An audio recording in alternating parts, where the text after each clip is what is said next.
Dear audience, this is Unboxing Russia's next episode, and today I'm introducing my dear colleague Pryadnaya Bivalkar, who is so committed to these regular conversations that she's taking part in this particular one on Zoom. She has just undergone a medical intervention, which prevents her from being vertical for a time.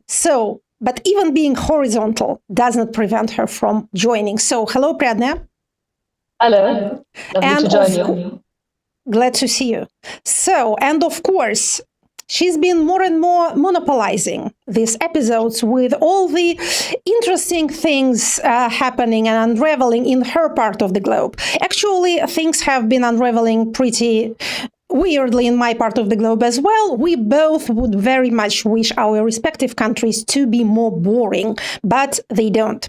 So, last episode was more or less dedicated to the India-Pakistani conflict. And I would remind you that 2 weeks ago, my colleague was quite sure that it will lead to a full-blown series of hostilities.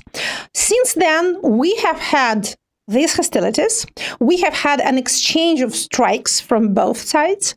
We have had an announcement on Truth Social Network from the President of the United States that because of his unmatched and unrivaled peacemaking skills, the sides of the conflict have agreed to an immediate and unconditional ceasefire. Since then, some news came up that sort of contradicted this cloudless picture. But we really need to understand what is happening up there or down there, depending on which side you look from. I would like to hear more about the, perhaps for us, most exotic part of this conflict, the stopped river flow, and whether the ceasefire is real, whether it has been kept by one side or by both sides. So tell us what happened since we last met.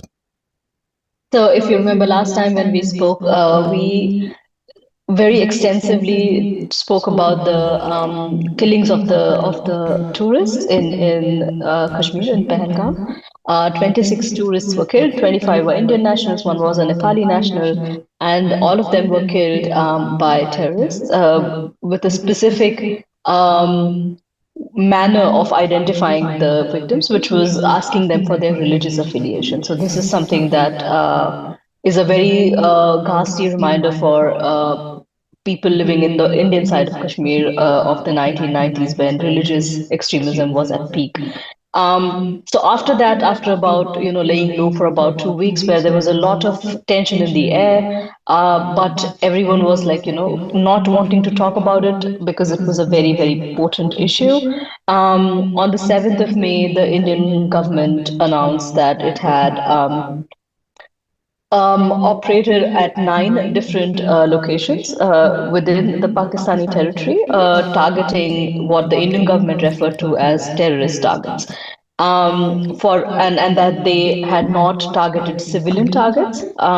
They had credible intelligence that the targets that they were looking for were basis of terrorists who had been put on variety of lists by the US, by different international agencies, who were living within the space of the state of Pakistan. And with credible evidence, they also could kind of prove that a lot of these compounds were either partially destroyed or completely destroyed. And hence, and since that happened, I think the hostilities kind of completely just went through the roof, partly also at a rhetorical level. So there was a lot of back and forth with different army generals and politicians coming out, and on both sides of the border, to be fair, and everyone wanting to kind of give their 2 cents to the whole conversation and saying what needs to happen and how it's going to happen and who needs to punish whom. One of the things that specifically stood out, that the government of Pakistan completely distanced itself from the so-called terrorist targets, as the Indian government termed them, and said, this has nothing to do with us. They were not terrorist targets, they were civilian targets. And I think from there, the conversation just escalated because neither was willing to back off. Both the sides were willing to kind of, at least create the impression that they were going to, they were willing to go the entire way, whatever it takes to come out on the top in terms of the military conflict. And I think that led to a lot of sleepless nights on the subcontinent on both sides of the border. So that's to put it in a nutshell. But I think rather than the conflict itself, which was a very short-lived conflict, assuming that the currently negotiated peace, however elusive it is, continues to hold. There was a negotiation, right? Sorry? There was a negotiation, an actual there was a negotiation between the DGMOs, which are the Directorate General of the Military Operations. And it was quite interesting to see that before the government of India could kind of go out and put out a note saying that, we have reached an agreement of ceasefire, it was Donald Trump, then Mark Rubio coming out and saying that, hey, we have negotiated the peace deal. So, which was a little strange. And I think, to be fair, to give credit where credit is due, I think the United States took a lot of credit for the peace deal that was, or rather the ceasefire deal, which was in the background negotiated by a lot of other players, a lot of players from the non-West, specifically in the Middle East, in the Gulf region, specifically countries like Saudi Arabia or even Iran for that matter, Qatar. So, a lot of those so-called smaller countries, but who have traditionally very strong ties to India, but also to Pakistan. And I think they were really brokering a lot of conversations behind the scenes. So I think they kind of engineered a part of the conversation. And that has led us to have this ceasefire. But I think both sides since then have also claimed that there have been violations on both sides of the border. Again, I cannot vouch for the true or the false of the Pakistani side of events, because I don't know. I don't have the network that it takes. But on the Indian scheme of things, I think within 2.5 hours after this so-called ceasefire came into place, there were some reports of attacks happening in the Indian side of Kashmir, in Srinagar, and so I think it was a little disturbing. And then by attacks, you mean rockets, drones? How are these there were attacks explosions carried? that were heard. There were explosions that were heard. Drones were extensively used in the 4 days before that, I think, and I think I'll come to that in a bit, because I think this is also one of those conflicts which have brought to the fore this whole notion of proxy war. Like different stakeholders fighting it out on a completely different geographical part of the world, and getting into this competition of who comes out on the top. But yeah, so I think that's putting it in a nutshell. Is there much of an enthusiasm on the Indian side? I mean, in society, in the public press, as to let's go get them. Now's the moment. We will, as you put it, come out on top. Absolutely, yes. And I think that is a very, very disturbing way the things have developed in the past few days, if not weeks. And I think a large part of the conversation was also driven by extremely irresponsible media outlets. So, ranging from reporting that Islamabad has fallen, that the port of Karachi has been attacked. And they were just like, they were not even thinking it through. They were just so unabashedly brutish and shameless in the way they were putting out the kind of news that they were. Was it online media, social media, or what we call mainstream, like radio stations, newspapers? Everyone played their role in making it very difficult, and I think the part, so that it's like it's the whole space of being between. You have realized that you are a part of a conflict now, and it can any time become a full blown war. So you kind of create a lot of sense of mistrust. You're trying to create sense of anxiety and paranoia amongst people. And then at the same time, you have a part of the society which is extremely, for lack of better word, thirsty for blood and for revenge. And they are out there, so there are two war fronts, especially in this particular conflict. There is the real war front, which is the physical, geographical war front. And then you had an entire war front on the virtual space. So a lot of people sitting in their homes, fighting it out on Instagram, on Twitter, and asking for all kinds of military interventions. Some even going to the extent of saying that it's the time to bring in the big guns, the nuclear power, and all of that. And it really leaves you clueless because you're wondering, do these people not know what the potential impact of a nuclear conflict could be? We Not call that them the coach warriors. They are the most ferocious ones. They are so ferocious that you don't even give them arms. They don't need those. No. And unfortunately, or rather, unfortunate is a wrong choice of word, but I think these are the kind of people who would never see themselves actually taking up a stance at any of the borders. So you would not see them in a part of an active conflict.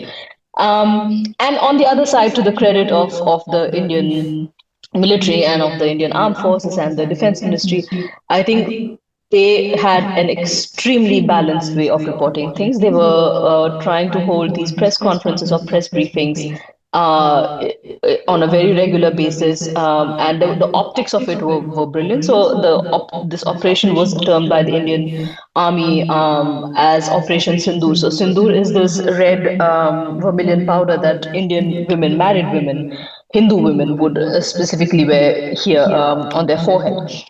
So because this killing was also targeting the husbands, and killing them after asking them for their religious affiliation and ensuring that a woman becomes a widow. So there was a lot of rhetorical narrative going into play. And then when the press briefing started happening from the Ministry of Defense, so you had Rajiv Misri, who was a very well known diplomat and who has become the face of this conflict for the Indian public, and you had two very accomplished women, one from the Indian Army and one from the Indian Air Force, who were kind of responsible for giving out the briefing. So you had two very strong women standing their ground and being responsible for providing the right information, not getting caught up in the whole jingoism of things.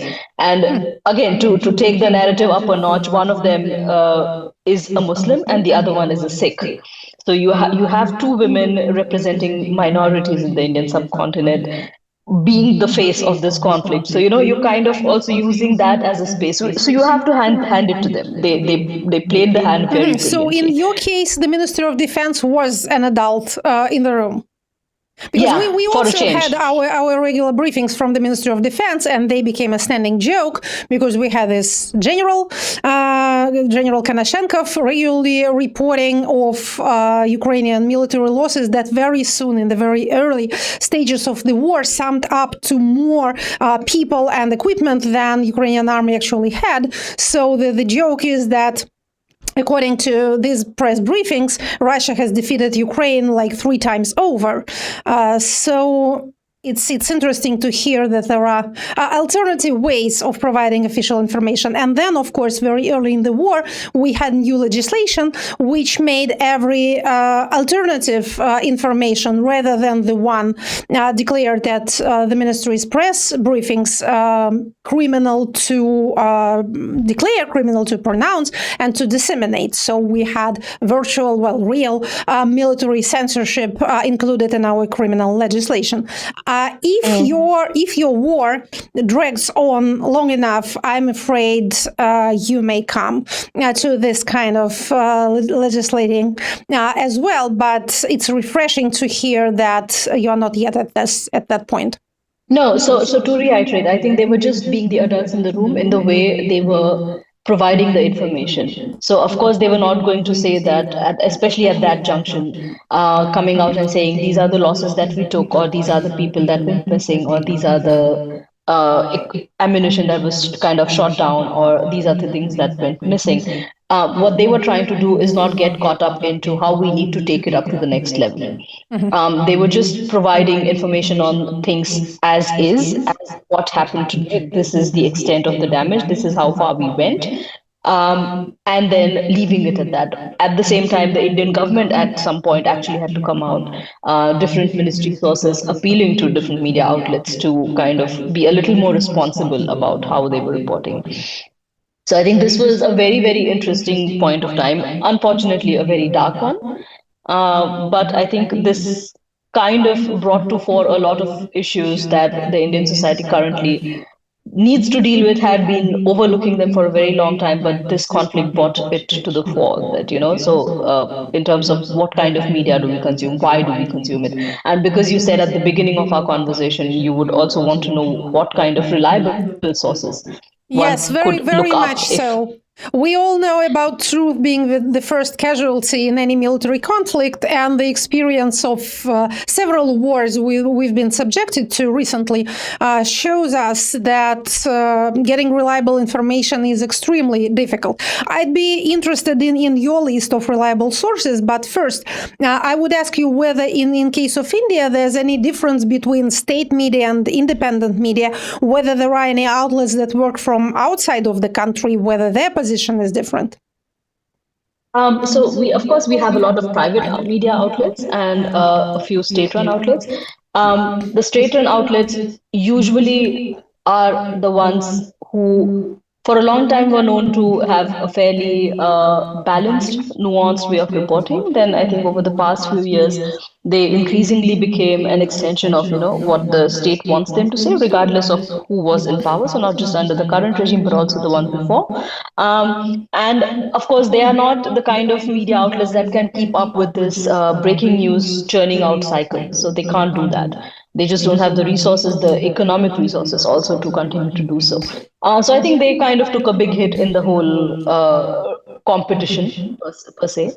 But having said that, I think this time around there were a lot of private smaller players as well who actually did the job that they should be doing, which is to fact check, to not get caught up in the whole clickbait kind of a model. So Faye D'Souza is someone who is an independent journalist who had an extremely balanced way of looking at things. She very consciously shied away from putting out briefings or putting out her snippets or her takes on the scheme of things every few minutes. I think she had a very balanced way of looking at things.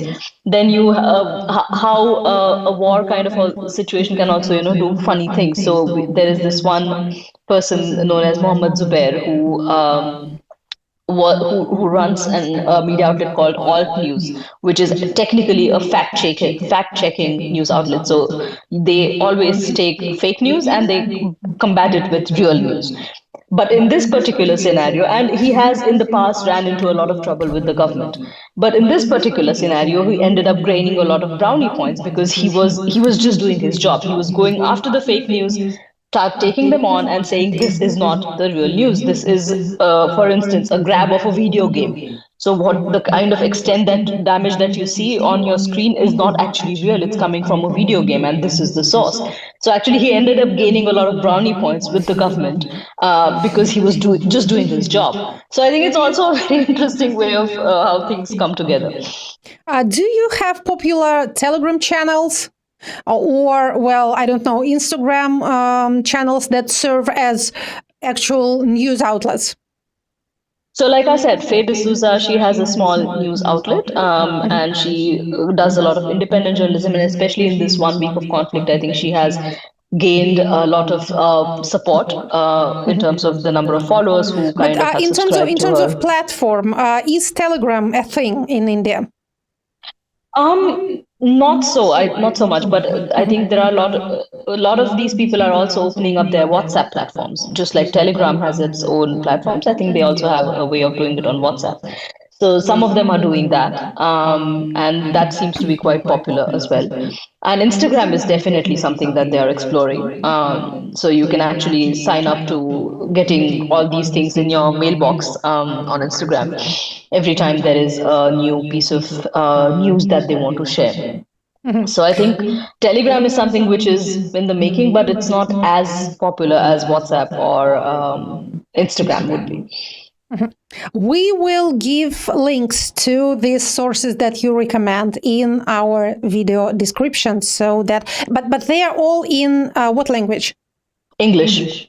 Excellent. So that's approachable. Very good. Very good. Definitely.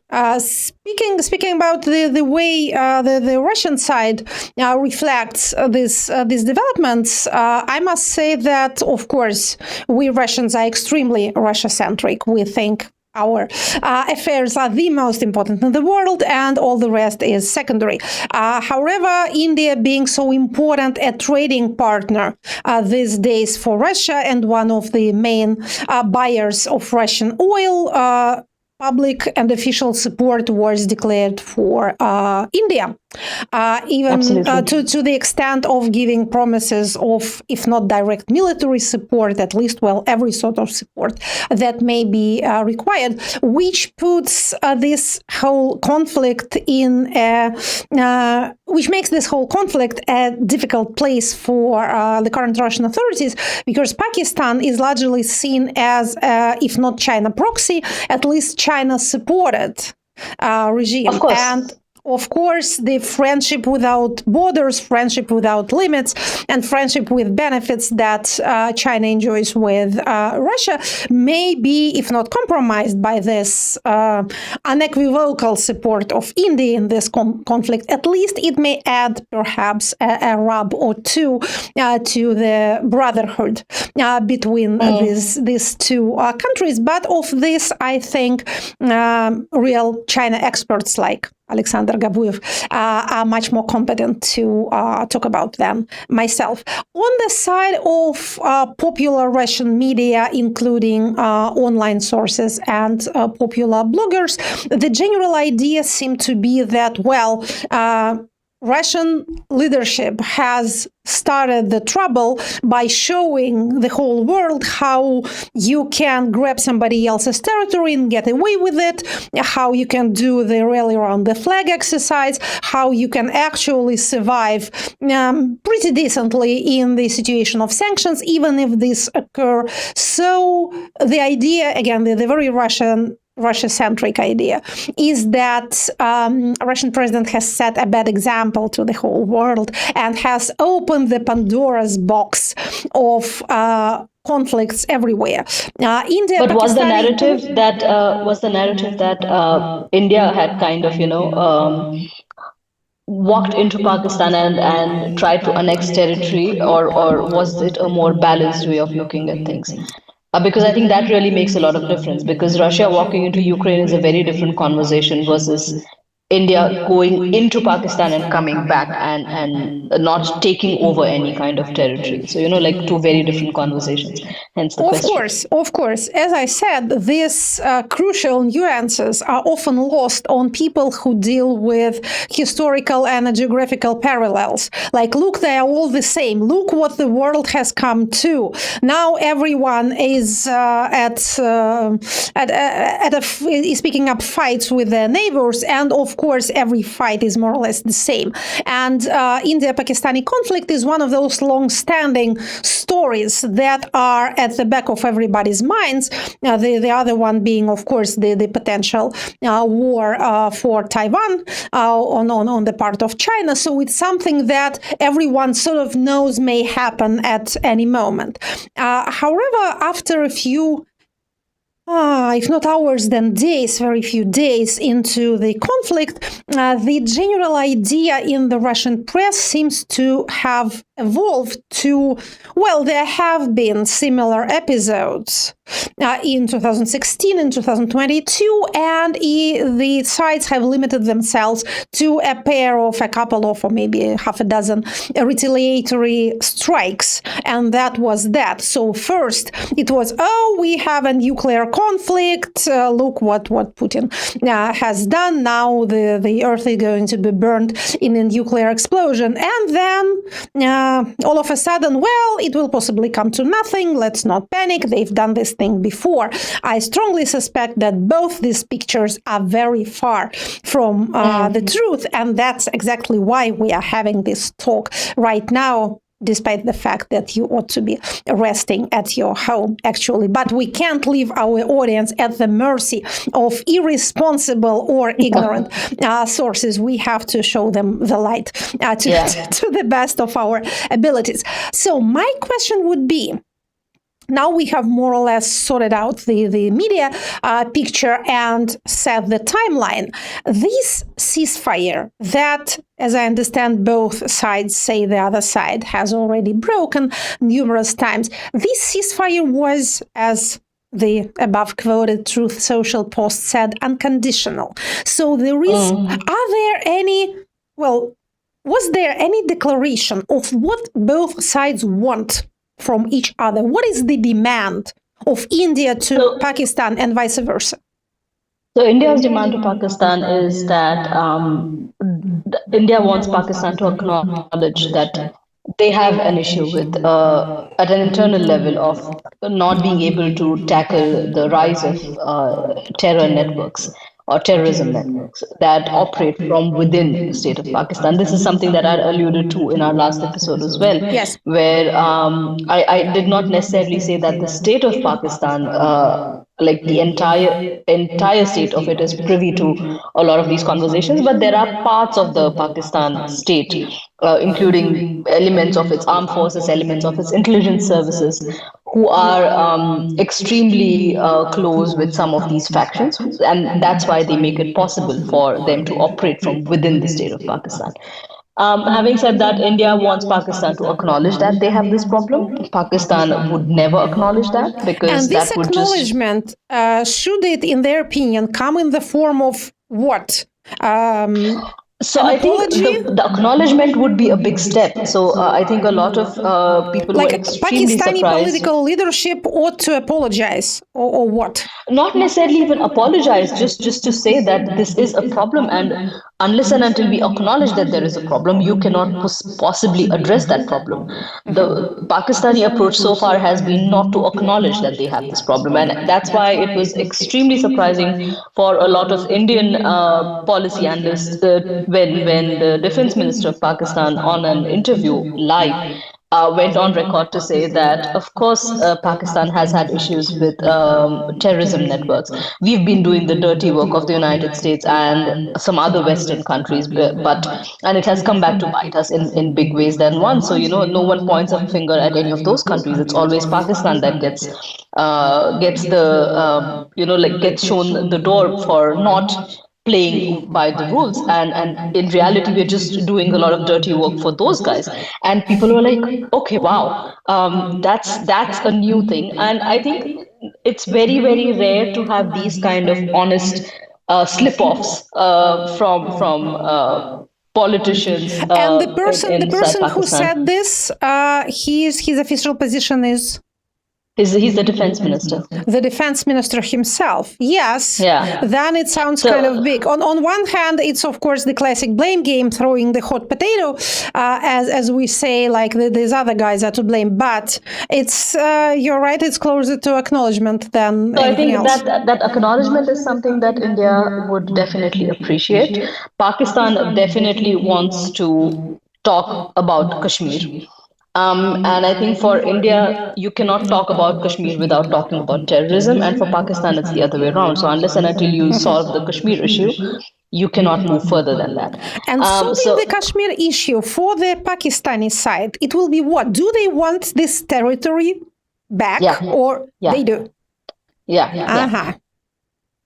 So it's a very simple answer. It's yes. They definitely want to have Kashmir, and this is something that even the current army chief has been reiterating in different public appearances, especially in the run-up to this whole debacle that panned out over the past few weeks, where he said that Kashmir is the jugular vein. So unless and until you kind of hit at that, you cannot really get out of this conflict, out of this headlock, because you have to kind of cut it off where it hurts, in a way. And I think so. The point that I was trying to come to is that what you said at the beginning, a lot of these conversations or regime changes, or even the stability of any regime within the country, is extremely intricately involved with a lot of domestic affairs. So on the Pakistani side, for instance, the current army chief was extremely instrumental in ensuring that a very well-known, fairly popular politician who is now in prison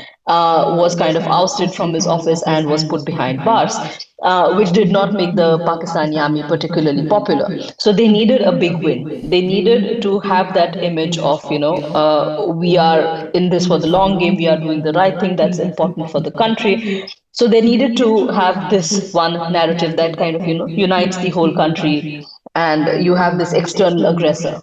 Where you divert your entire attention to Can them. they reasonably hope to get some of India's territory, or is it just some sort of jingoistic dream? Even if they do, I think it will come at a very, very high price for both sides. And I'm not just saying this if Pakistan walks into the Indian territory, the same goes for the Indians as well. I think it will come at an extremely heavy price. So both the countries needed this ceasefire, but it was a matter of who says that we need the ceasefire. Because, the one who says it first is the one who's the weaker one. So because domestically there was a lot of pressure on both the governments to kind of come out on top and be the ones who win the war. There is evidently an enthusiasm, which is different from the Russian situation. When our war started in 2022, there was universal consternation. People were aghast. They were absolutely clueless as to why had it really happened. So there was very little militaristic enthusiasm, even from official media that were sort of preparing the society by talking about bad Ukrainians and worse Americans for about 10 years, but still it was always perceived as some sort of background noise, what they shout about on TV talk shows, but not something that will actually materialize in a war that impacts people's lives. So this may have to do perhaps with the different demographic structures of our respective societies. Partly, but I think India also has shown, like the Indian society has shown a very, very problematic, questionable side, especially during this conflict, which is this particular diplomat that I referred to earlier, who was in charge, who was running the briefings, who became the face of this conflict in a way. He actually got trolled on Twitter for not, so it was not even his decision. He was just the messenger. He was just communicating it to the people that this is what has been decided and this is what we're going to do.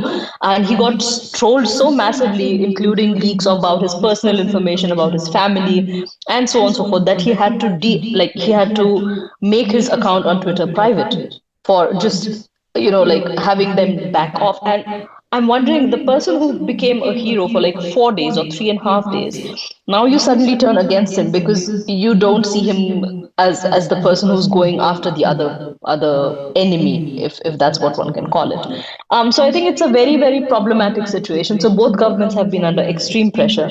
And I think there was a lot of arm twisting involved from the American side, partly I'm also sure from the China side, to coax both these players into a corner and say that you have to de-escalate, because this is not something. You think the Chinese don't want the conflict to escalate?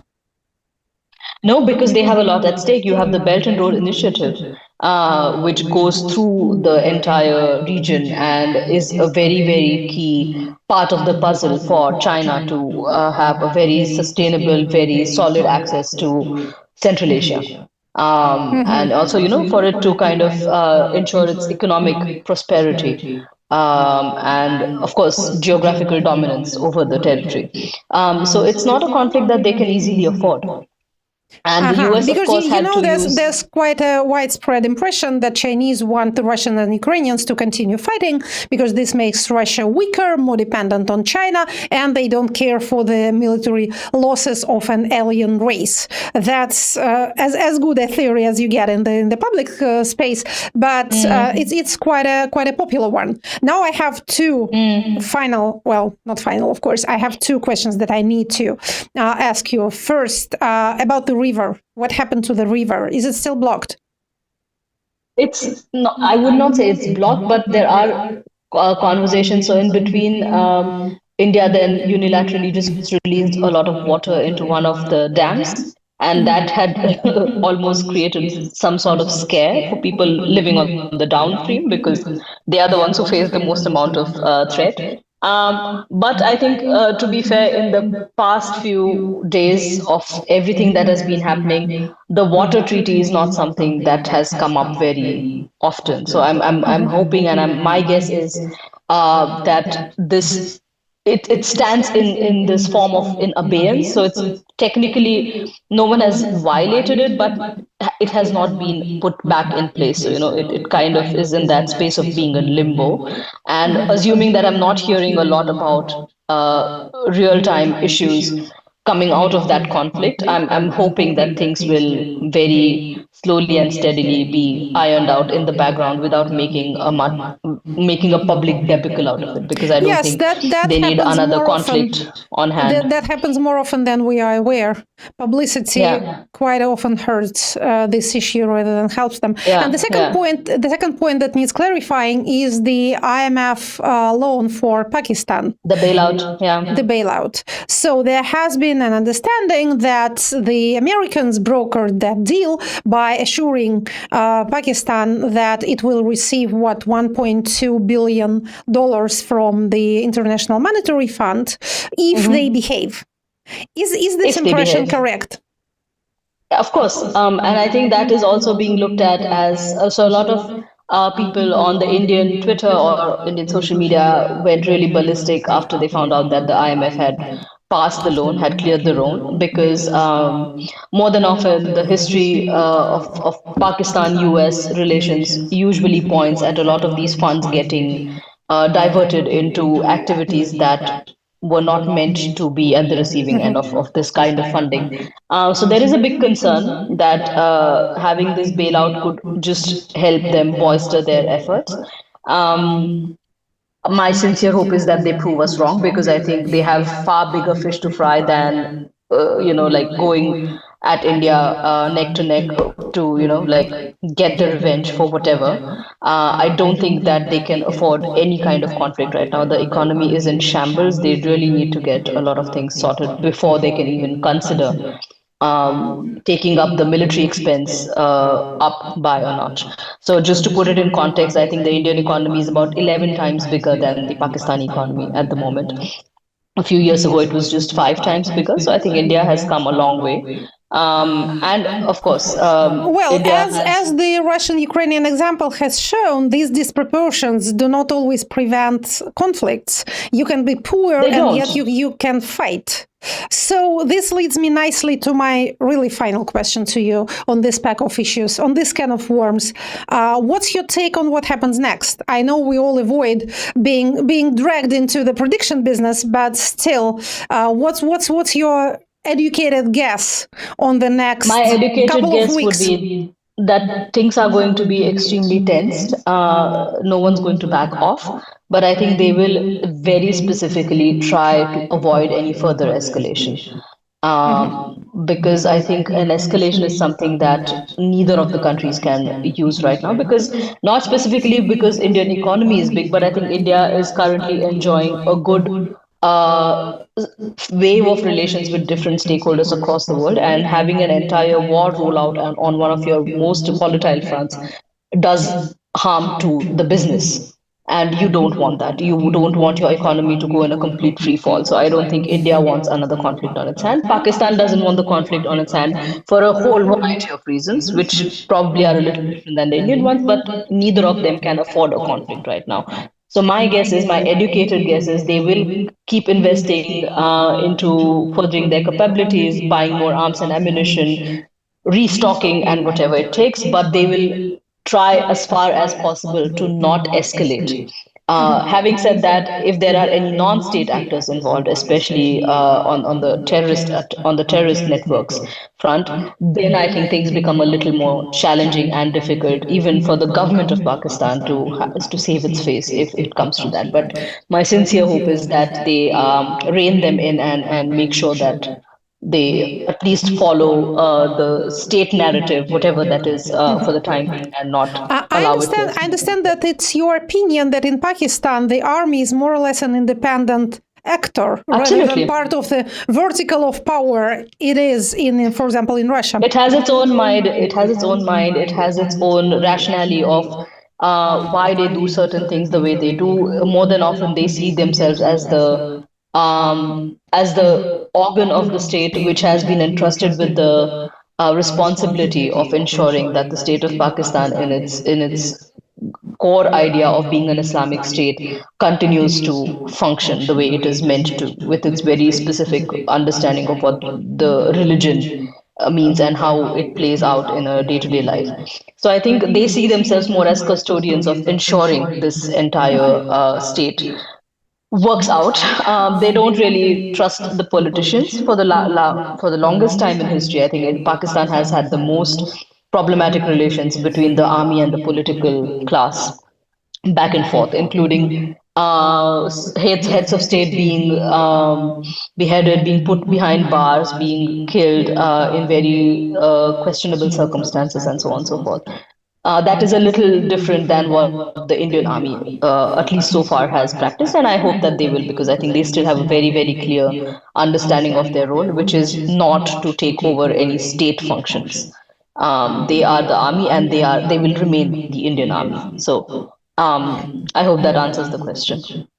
Yes, it certainly does, and I hope that next time we meet, we won't have to discuss any military escalation on your side. I hope we won't have to discuss military escalations on any side in the countries that we are watching. If we come back for a moment to Russia, our scene has also been pretty busy, starting with the Victory Day celebrations, the 9th of May. That has for recent years been the platform for showing the extent of international support for Russia, and specifically for its war in Ukraine. In 2022, there were almost no foreign guests, but since then their number has grown. And I think in 2025, we are at a high point, partially because it's 80 years jubilee. It's in around and then lovely looking anniversary, and partially because Russian international isolation has been crumbling, especially recently due to the efforts of the new American administration. So there were some pretty ridiculous developments just before the Victory Day in some of the leaders who were expected in Moscow declaring sick, and of course the conflict with Pakistan prevented the Prime Minister of India from attending. But the main guest, the pinpoint of the celebration, of course, was the leader of China, and he came, and there were some agreements signed, more or less symbolic, as always. Real agreements are not reached during celebrations, but still symbolism is important in politics, always. And we also had two heads of European countries, despite obstacles, again, just like you, one of them surmounted illness in order to be at the Red Square at the right moment. Another had to combat obstacles in the air, with the Baltic countries not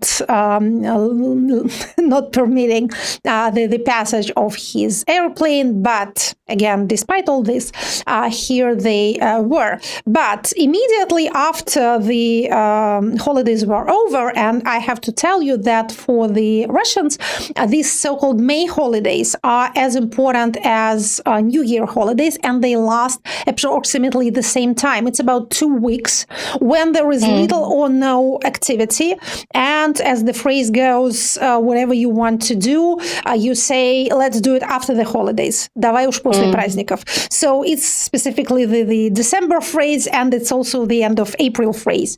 It's more or less an equivalent of Easter holidays in Europe, but we also have school holidays for the same time, and the weather, of course, is usually better than in January, so Russians go to their dachas, to their country houses, if they have them. If they don't, they try to get out of the cities and have their celebrations, their shashliks. So if you don't do that, you are not a proper Russian person. If you can grill your meat during the first, well, at most the second week of May, you have not achieved any social status worth boasting about.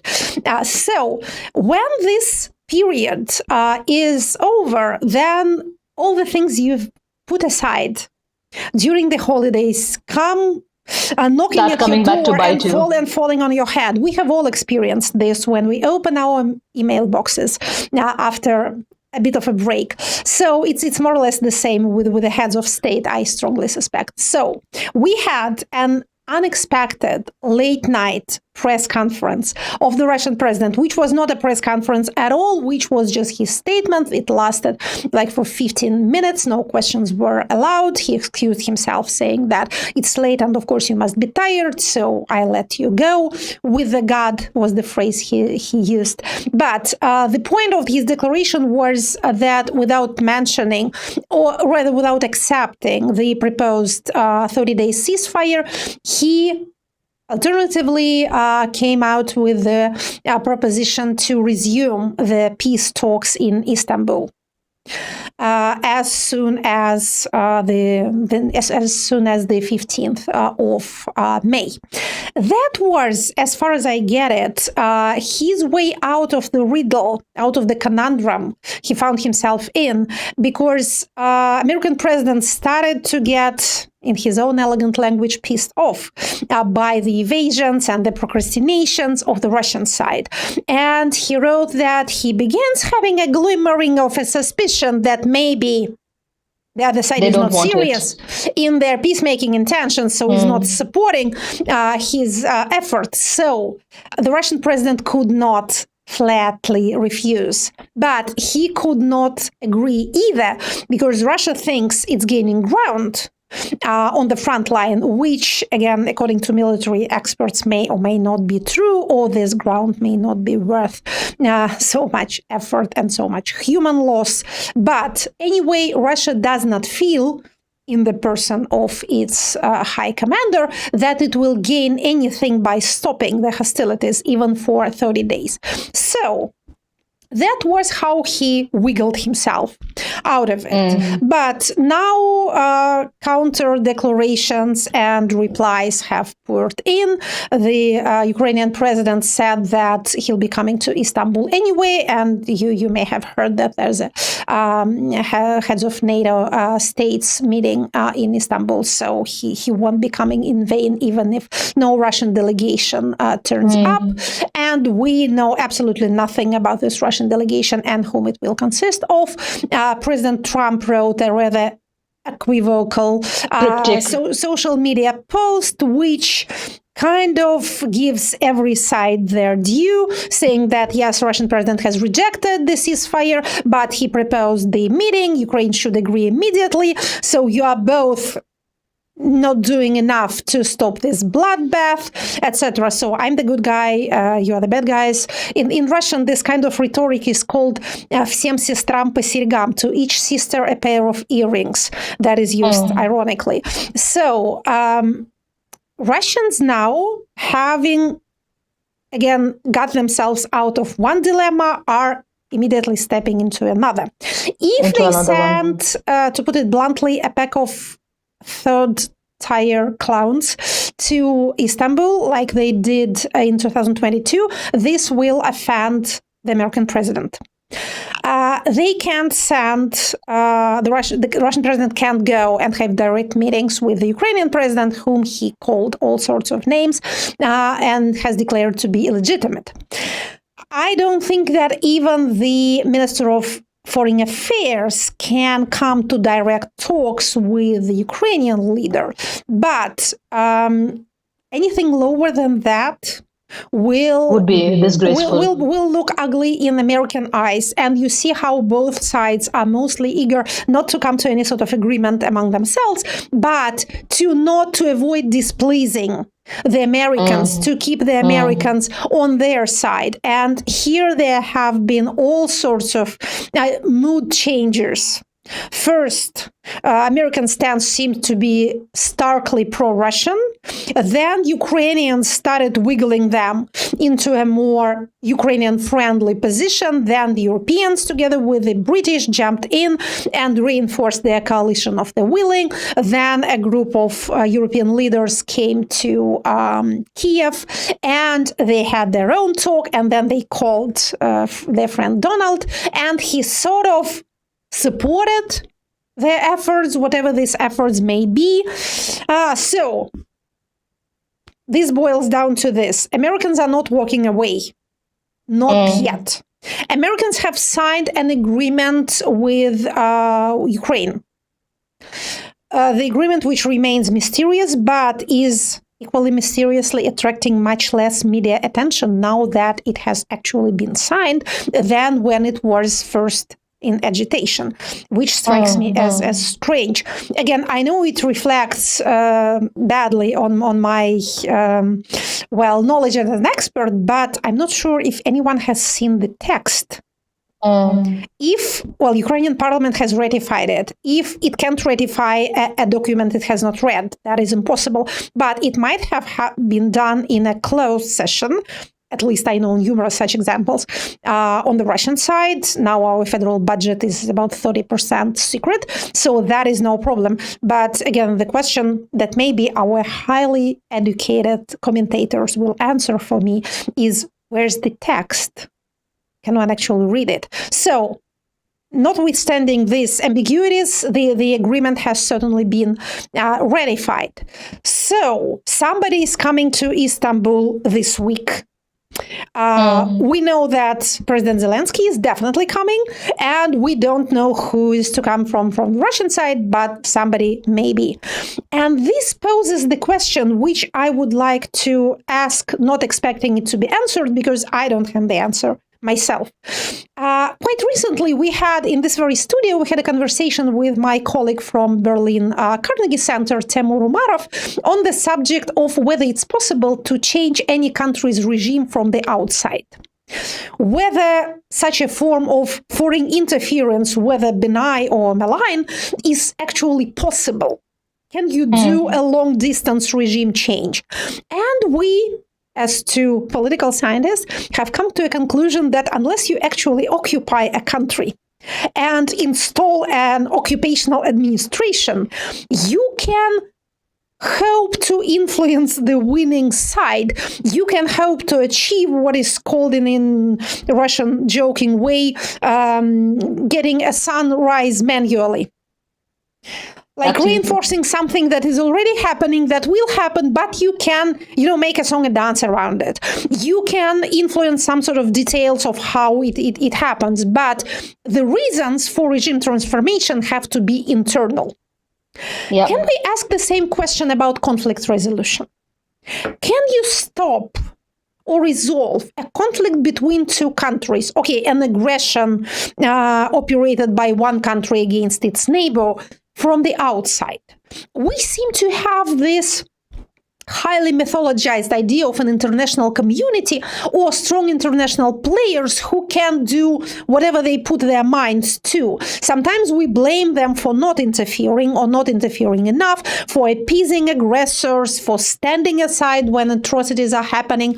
But really, if you have a conflict as entrenched as, for example, a conflict around Kashmir between India and Pakistan, or if you have the far-reaching consequences of the fall of the Soviet Union, which is how the current situation between Russia and Ukraine may be described, can you really walk from outside and say, well, guys, you've been making fools of yourselves. You don't know what's good for you. Peace is better than war, trading is better than fighting, so I'm telling you this enlightening truths, you listen to me. Is it really possible? Have we seen examples of such kind of peacemaking?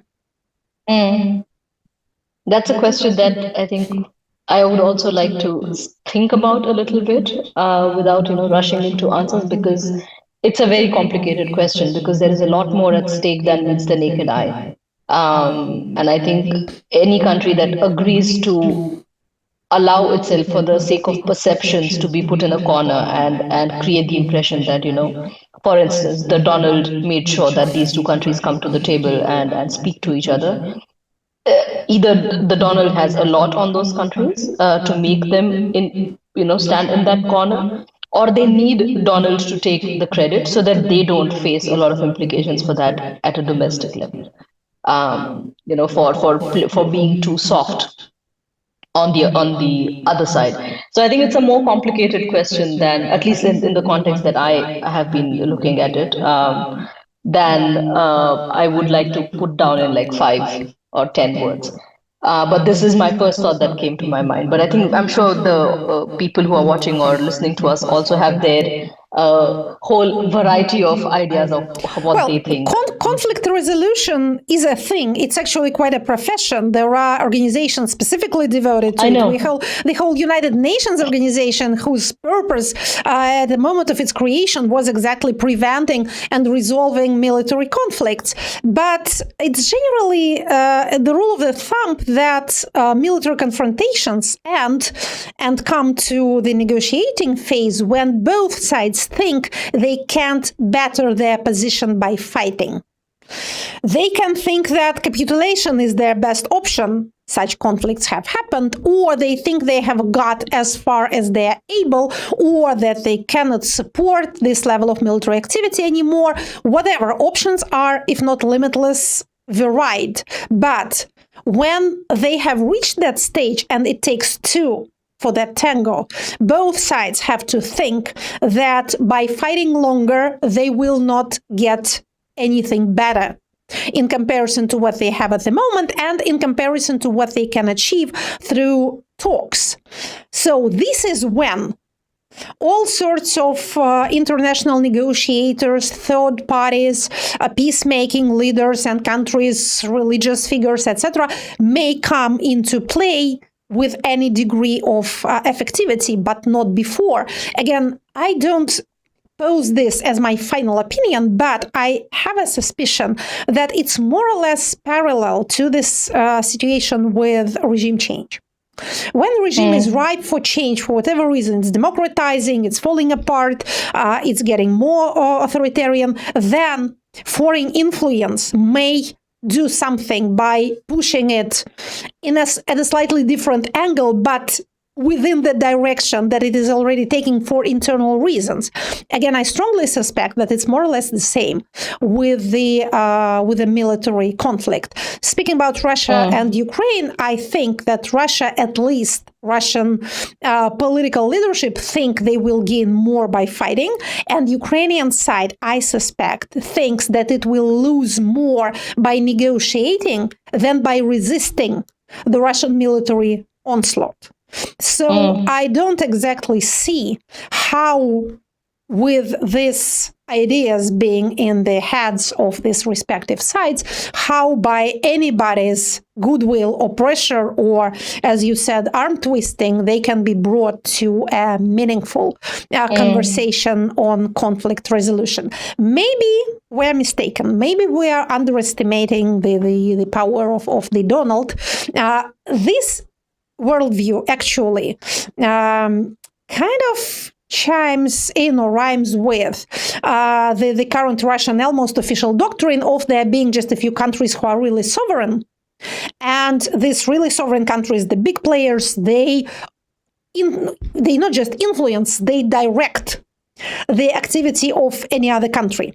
So the Russians were for quite a long time under the impression that Ukraine doesn't exist, but as a proxy of, first it was collective West, first it was the Americans, then it was the collective West, now it's just the evil Europeans, because Americans are suddenly the better guys in this show. But the problem is that you can severely underestimate the agency and the sovereignty in terms of ability to act for themselves of even the smaller countries.